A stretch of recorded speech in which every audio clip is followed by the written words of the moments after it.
تازہ ترین ویڈیوز کے لیے چینل کو سبسکرائب کر کے بیل آئیکن اور آل نوٹیفیکیشن پر کلک کریں تاکہ آپ کو ملے ہر اپڈیٹ سب سے پہلے۔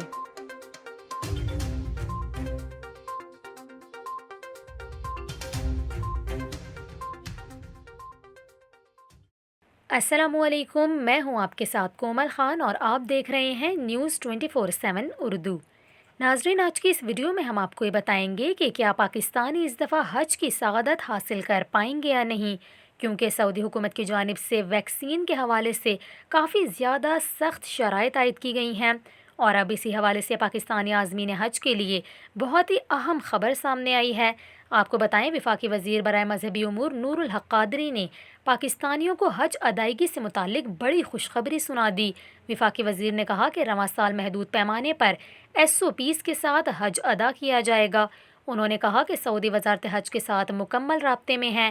وزارت مذہبی امور نے حج سے متعلق انتظامات مکمل کر لیے ہیں۔ حج کی تاریخ اور تعداد سے متعلق اہم اعلان آئندہ ہفتے متوقع ہے۔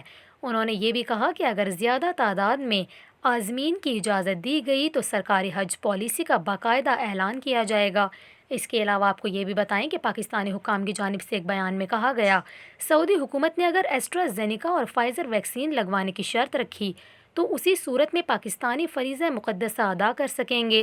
حج پروگرام کے اعلان اور ویکسین کے نام کے بعد حکومت کی جانب سے عازمین کو ترجیحی بنیادوں پر وہی ویکسین لگوائی جائے گی۔